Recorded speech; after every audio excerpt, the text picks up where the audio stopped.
A little better. Well, welcome everyone to the Harwood Museum of Art. My name is Gwendolyn Fernandez. I'm the curator of education and public programs here at the Harwood. And we're delighted to host Dan Beachy-Quick this afternoon for a reading as part of the celebration of this beautiful exhibition, Charles Ross Mansion of the Zodiac. This exhibition will be open until September 7th. So that will be your last day, about a month left to see the show. Bring your friends. Some of the events we have coming up.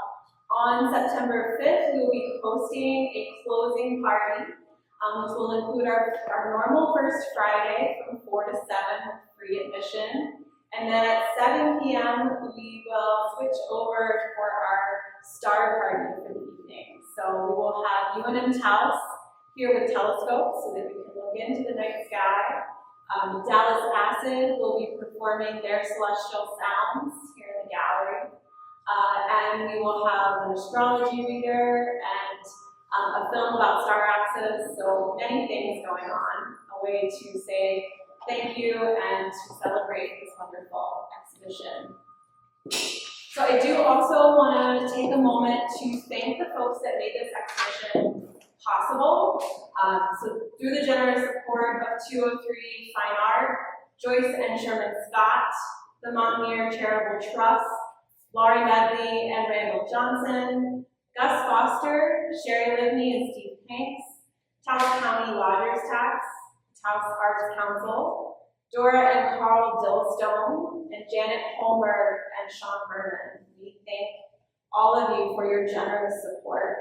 And I also want to say a special thanks to Jill O'Brien and to Charles for everything and all the work that you've put in to bring this magnificent show to Taos. Thank you.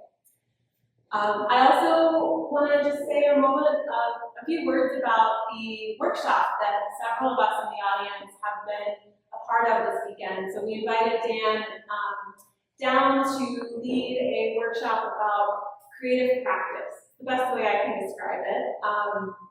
Really leading us into a space of really profound and deep thinking, and inviting us all to open up that space and to make in our own unique ways from that space.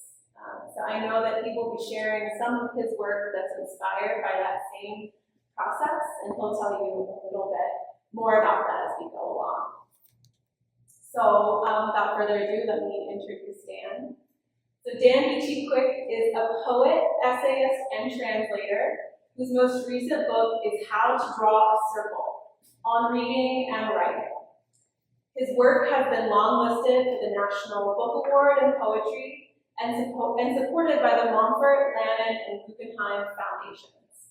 He is the interim chair, although I think that duty just left. He's free of that, and will be returning to his position as full professor at the Colorado State University, where we're a distinguished teaching scholar.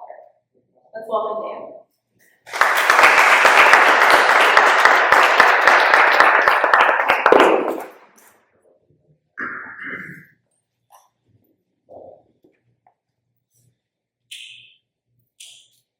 Suffice it to say, this is the most beautiful space I've ever read in. Which maybe means I'll stop giving readings. I think it's good to go out on top. I want to say a bunch of things too. I want to thank everyone who showed up every day in all kinds of ways for the workshop that we just had, and for holding open, intense spaces that are also generous spaces of the possibilities of what art and thinking and making might be. I'm very grateful to have been part of that conversation. I'm grateful to Gwen for inviting me to come and be part of that conversation, as I am for everyone at the Harwood, which now is the museum of my very heart. Juniper, Nicole, and Anna, too. It's a really extraordinarily special place here, and I'm sure all of you who have the gift of living here know that very, very well. And thank you to Joe and Charles for coming and being present here for years now of conversations and friendship and the gift of both of your art practices, from which I've learned very, very much, and hope to emulate in my wordy and more book down sorts of ways. I'm gonna do, can everyone hear okay? A little louder.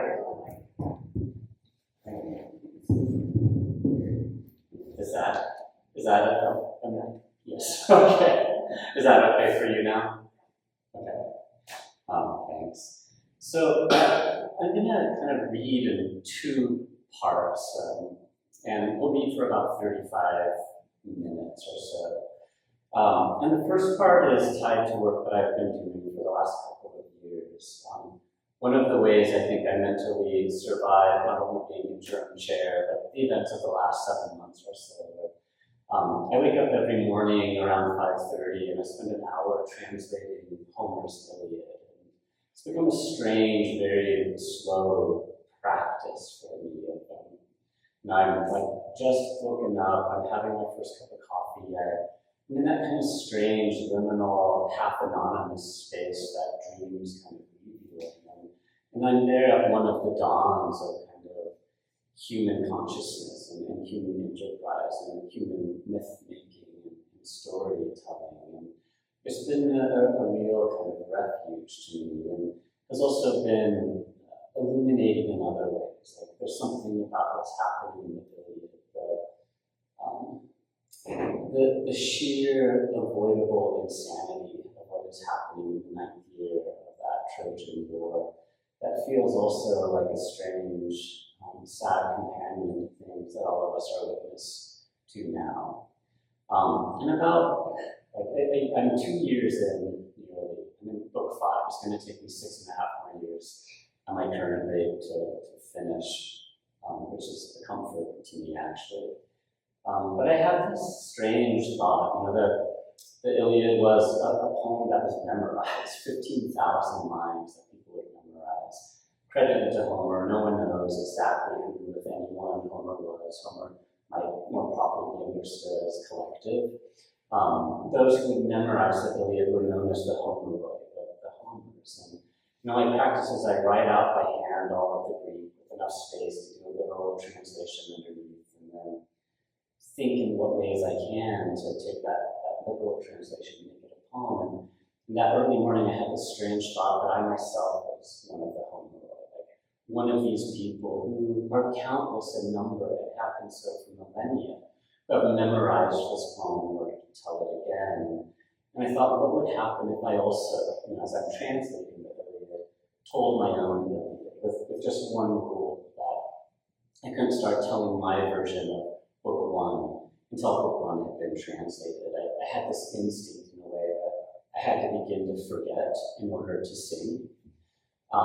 And so what I'm going to read for the first part is from book 4, this final epic simile, the first half of which is the Greeks going to the first battle, and the second half of which is the Trojans going to the battle. And that's the actual translation of Homer I'm doing. But in between, I'm going to read book 1 of the Homer that I myself am singing.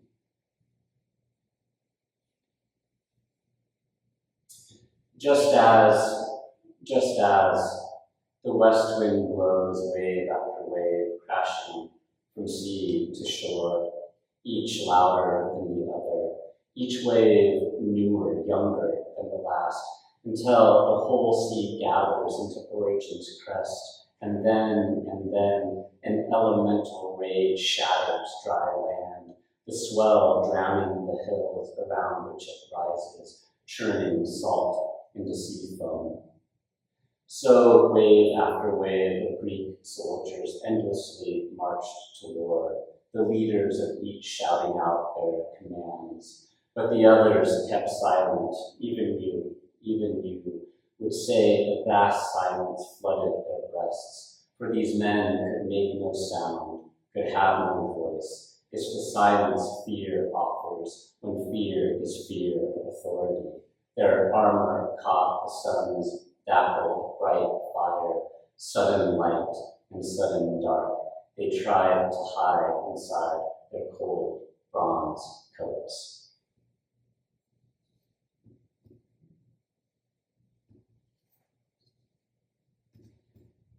My telling of I've imagined what I'm doing as like a shadow of it. It's like,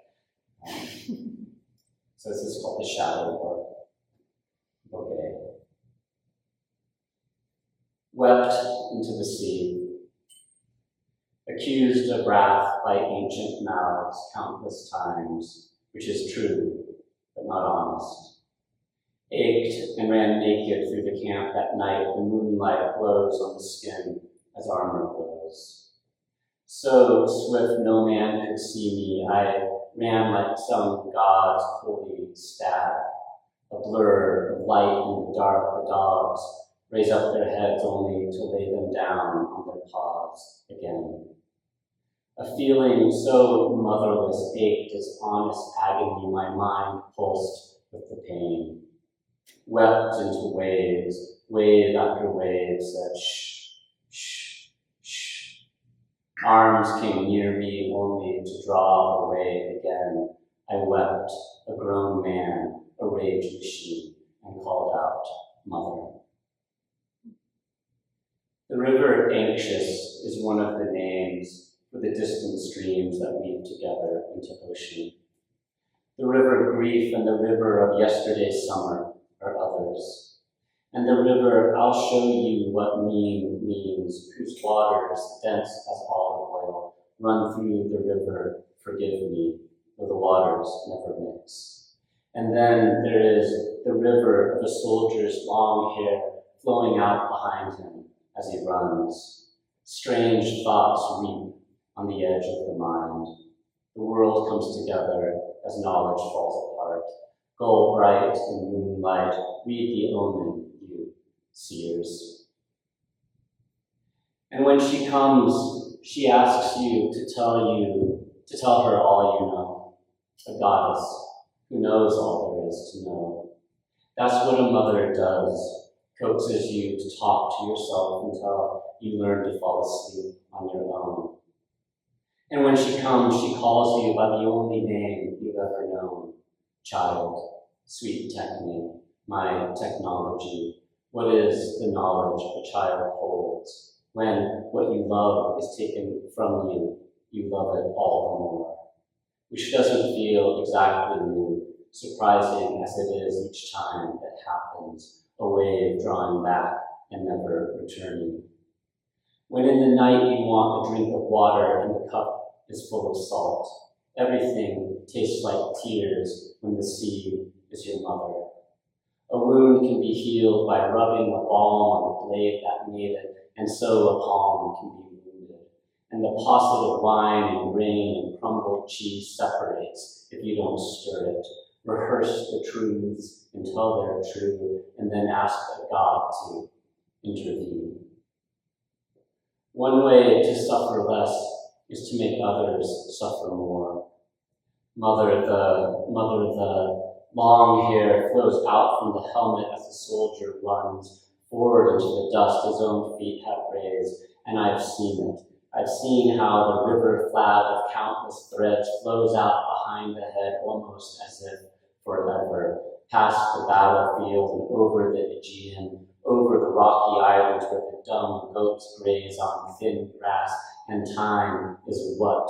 A broken tooth, as is youth, flowing into heaven itself, obscuring the stars until the knife blade of the curved moon shears the split ends, and there they are, those new shorn stars, sort of a dull shining.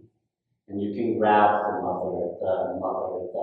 end of a Greek man's hair and wind it around your fist like some storm cloud gathering and getting closer, like the words whisper similarities in your ear, almost like a lover, until the back of the man's head is against the blade edge of your outer palm. And what then do you do with this then? Weep an hour and call it a seed?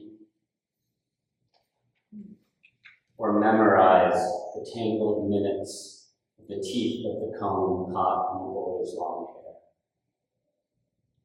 hair. A god nods off in the mountains and dreams the ocean somehow so warm embraces its knees and asks the question, will you love what I love as I love what I love? The riddle is a lullaby. A vulture looks at a rock like he knew it once long ago. A god nods, and already an arrow is, an arrow's rose is, an error is, an old sword. A god shoots an arrow around the world and catches it in the hand that let go of the string. No time passes. The miracle thing yawns. It shall be so. It shall be so. The bright moon on the flat ocean is a blank page. Nothing ends its blankness. Nothing is blanker. A name written in water. Water is, the epic is, only a word. No one I know knows that word. A boy cries his tears. The epic says memory, memory. Speak, speak, the hurt heart, long hair, brave cicada song. Sing the mother putting a pin in her hair. Cruel kings and their sundial machinations. You know, mother, mother, rage has a plan.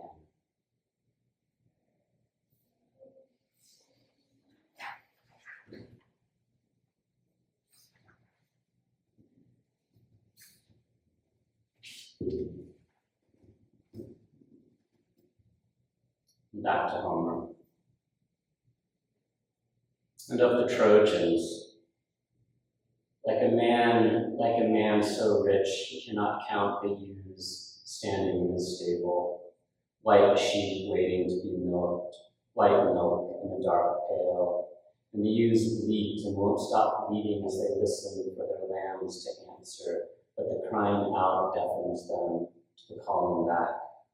Just so, the voices of the Trojans, the sudden clamor of so many words made words wordless, voices voiceless. Such worry moved through the whole army, for many tongues of many tribes mixed together. For the men are from distant lands, and most men are a distant land, and most men are a confusion to themselves.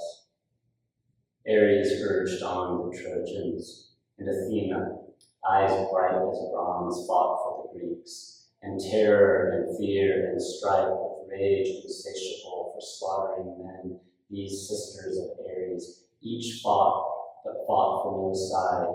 Strife first puts on her helmet and raises up her head just a little. Then tying tight the strap, she rises fully, her head hidden in clouds, her foot crushing stone as she strides across the earth. She scattered blindly her wild panic through the throng she walked among, and groan multiplied by groan, a miserable math, more groans than men.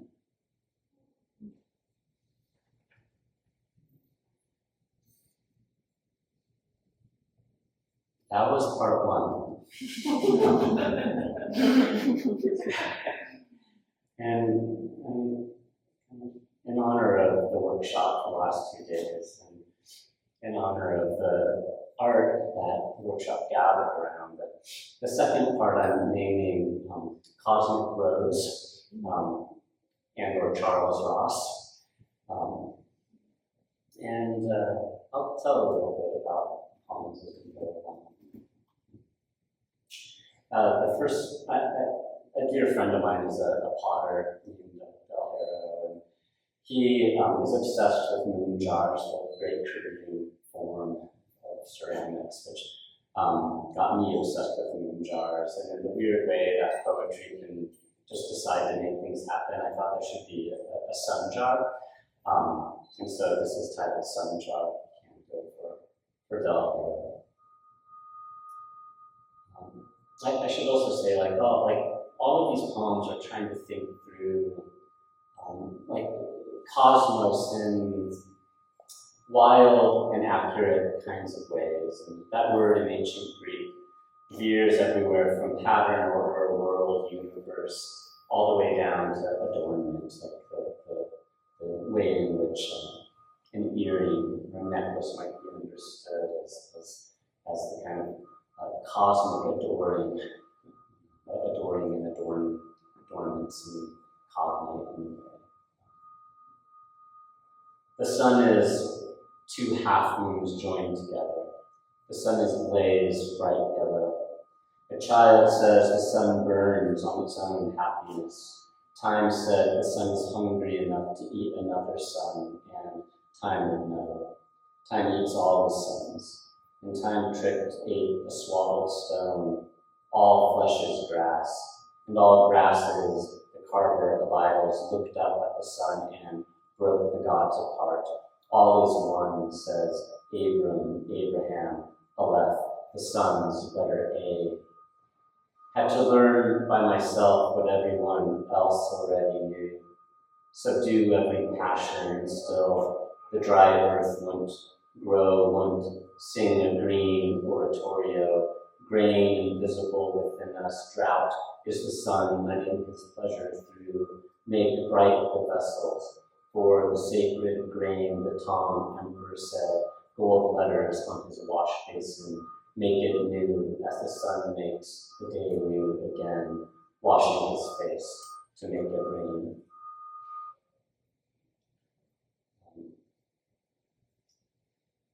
Ezra Pound, the troubling but truly great poet, had this dictum, make it new. Modernism and poetry gathered around that dictum. But he's actually pulling it from the letters carved into the base of the ancient Tang emperor, credited with creating agriculture, who every day washed his face reading the phrase, make it new. The next 9 poems are 9 lines each, and they emerged out of sitting in this very room in March, listening to Charles and Nicole talk, and wanting to find a way, as I have now for many years, to find a poetic form that can begin to participate in the kind of making, that is a kind of thinking, that this work is gathered around. And it's like listening to the solar hiss of the video outside, thinking of that prism, those images, these stars, star axis, much of Jill's work within breath, and body, and figurement, like this whole host of things that have kind of been an ongoing, eternal loop of repetition in my unconscious and mind that I wanted to find a way to give voice to. And I have this very simple thought, as simple as light. That a white light could be a single line that has a strange kind of repetition to it, but as if you can see, like, in between the first line, there's just a hidden prism that breaks it into the 7 colors, 7 lines that then prismatically heal back into one, to just let myself think through, think along, think together with much of what I feel happening inside this conversation. So I'm just going to read these 9. The series for now is titled Prisms, Mansions, Stars. The dream of prisms came in the form of an architectural plan, a God number in the math mind, and later the hand learned to study light by holding light inside itself. The question drew its endless blueprint revelation. The shadow moved slower than the spectrum does, drifting across the studio floor. The rainbow on a pine plank paradise is. The dream of prisms came in the sudden crystal snow on a cloudless March day. Conversations yet to come came clear as a mirror in a mound of dirt, burying the sky in the ground. The sun is a solar drone. What seems one is more than one. The white light by which it sees math as material light, as substance. The dream came as a moth flying across an hour, What's holy is what's whole. Light, light, and the mosquitoes moan. What's holy is what's whole. For the temple is made of stairs and chambers, and a wasp's buzz fills the room. A sound larger than last night's not quite full moon, where sometimes hidden in cloud light misquoted the blood. A moth in the vein came, as did the dream of bats at dusk and dawn, gloaming hours near dark when the dipper's cup is infinite emptiness, and the North Star nothing but a needle in the blood, or a need gone suddenly needless. The bent knee forgot its prayer. Is it mercy, or is it who's there? A star is hidden in every stone. The dream of gnats came unbidden, not a voice, but a cosmos geometry. A rainbow bends around the corner of a table made of oak. Eternal law in a spare room. The air clear as chrysanthemum all day. At night in winter, the eye that looks can see so clearly the edge of the Milky Way. The sun draws its yellow line across a page, and the prism turns the simple into a maze. The solar drone came, and so came the command. A voice in a dream speaks and decrees, says, dig down to look up. To make from love is the ethical compulsion that first builds a stair beneath the earth to contemplate a star. It's not far when Eros pulses through the cosmic eons, the heart's parsec point, pulsing light years away, morning dove on electric wire, and the dreams of stellar mansions. The thought I want to think is older than time, a bone's inner echo chamber, and the thought isn't mine, that the flycatcher catches the fly, despite the wind gusting around the monument's cut stones. The celestial geometries move through me, as does a blind man's cane. Earth axis in its procession, the archer draws back his bow. Sagittarius, mostly you know what you want to know. The winged ant on the granite step came, and the wind moves and moves through all things.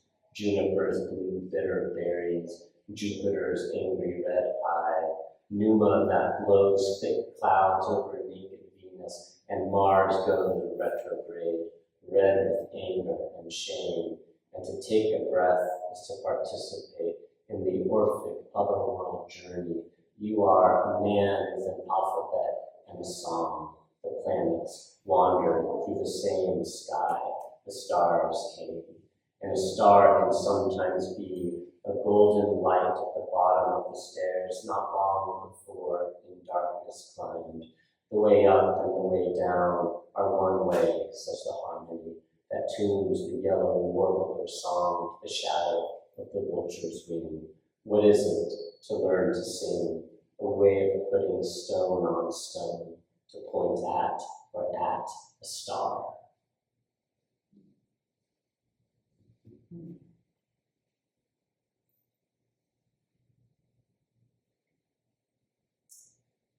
The pillars. This is for Jill and for Charles. Stars stutter, stars collapse, stars eat other stars, stars each night loose long tresses and comb to tangle out on the earth brush of black and white pines.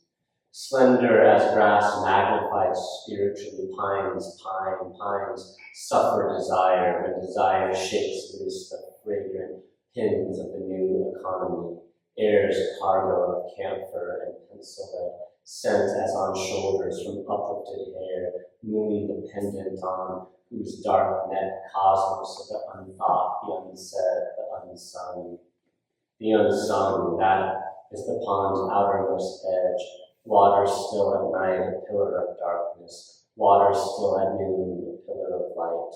The wise know, knowing knows nothing, not how the cloudy heavens are held up, not how the planets under the vine dark voids past all imagining.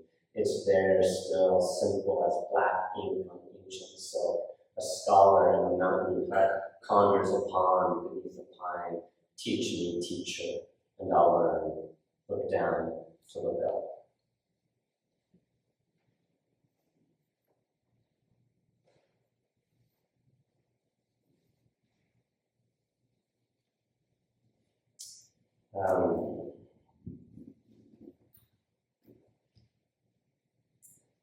For years, I'm troubled, maybe in ways that you're troubled by great artists who are troubled people. Ezra Pound is one of those that have this thought, admittedly it's the same thought that I could rewrite the cantos without becoming a fascist. That is to say, I wanted to write a poem of utmost ambition that didn't end in utmost arrogance. And so I just spent 8 years trying to do that in this way. And I'll call cantos. There'll be a book in a couple of years called Draw Near. This is Canto 52 that I wrote 4 or 5 years ago in Tahoe, actually. And so it feels filled with this place. A bubble, a skepticism, a sleep that sleeps with somnambulous stares, the slumber that cannot be shaken from eyes, a child with a magic wand, those dreams of a life, those dreams, the ring-necked dove from the crabapple tree, and the wind, those dreams.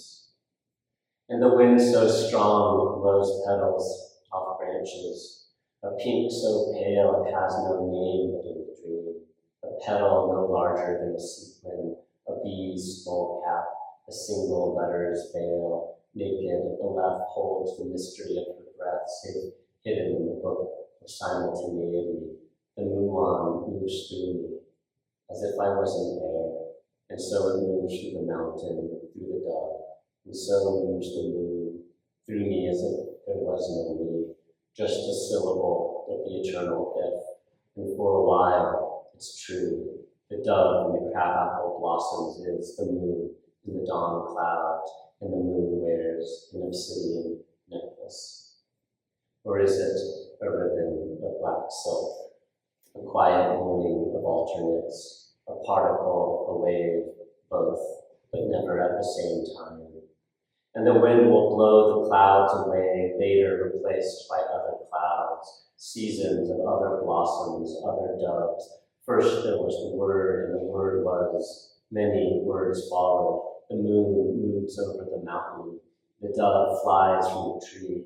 And where do we find ourselves, asks the essay, and the essay says, on a stair, the extremes of which we cannot see, apprentice to the sun or student of the primary stone, the bedrock pelvis, that bone.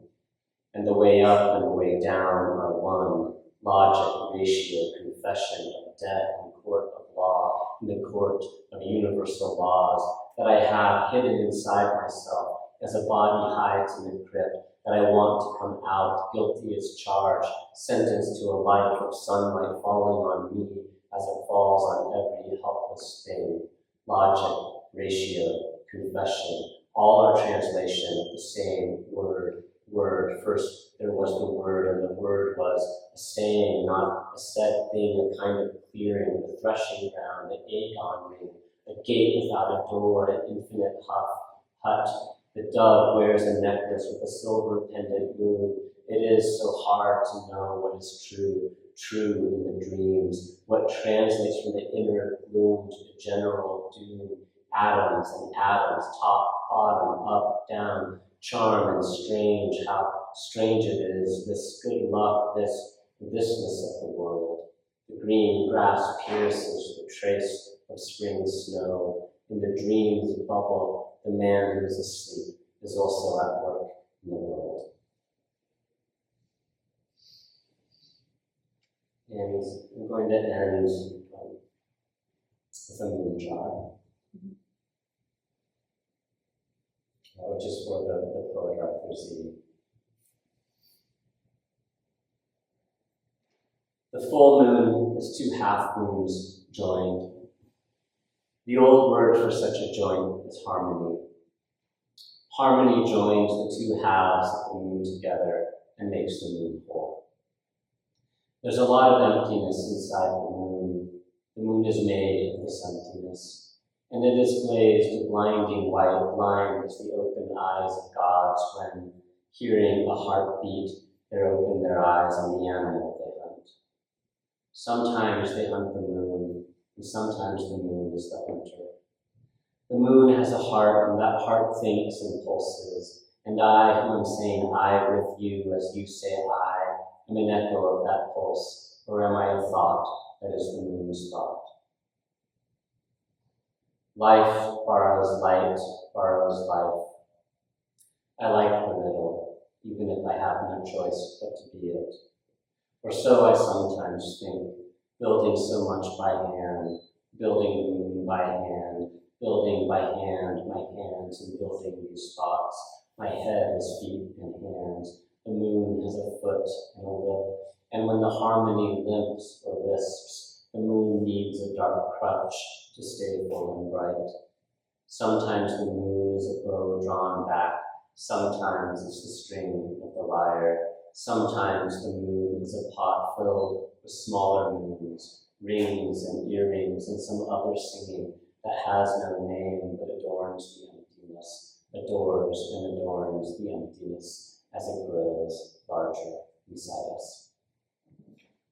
Thanks.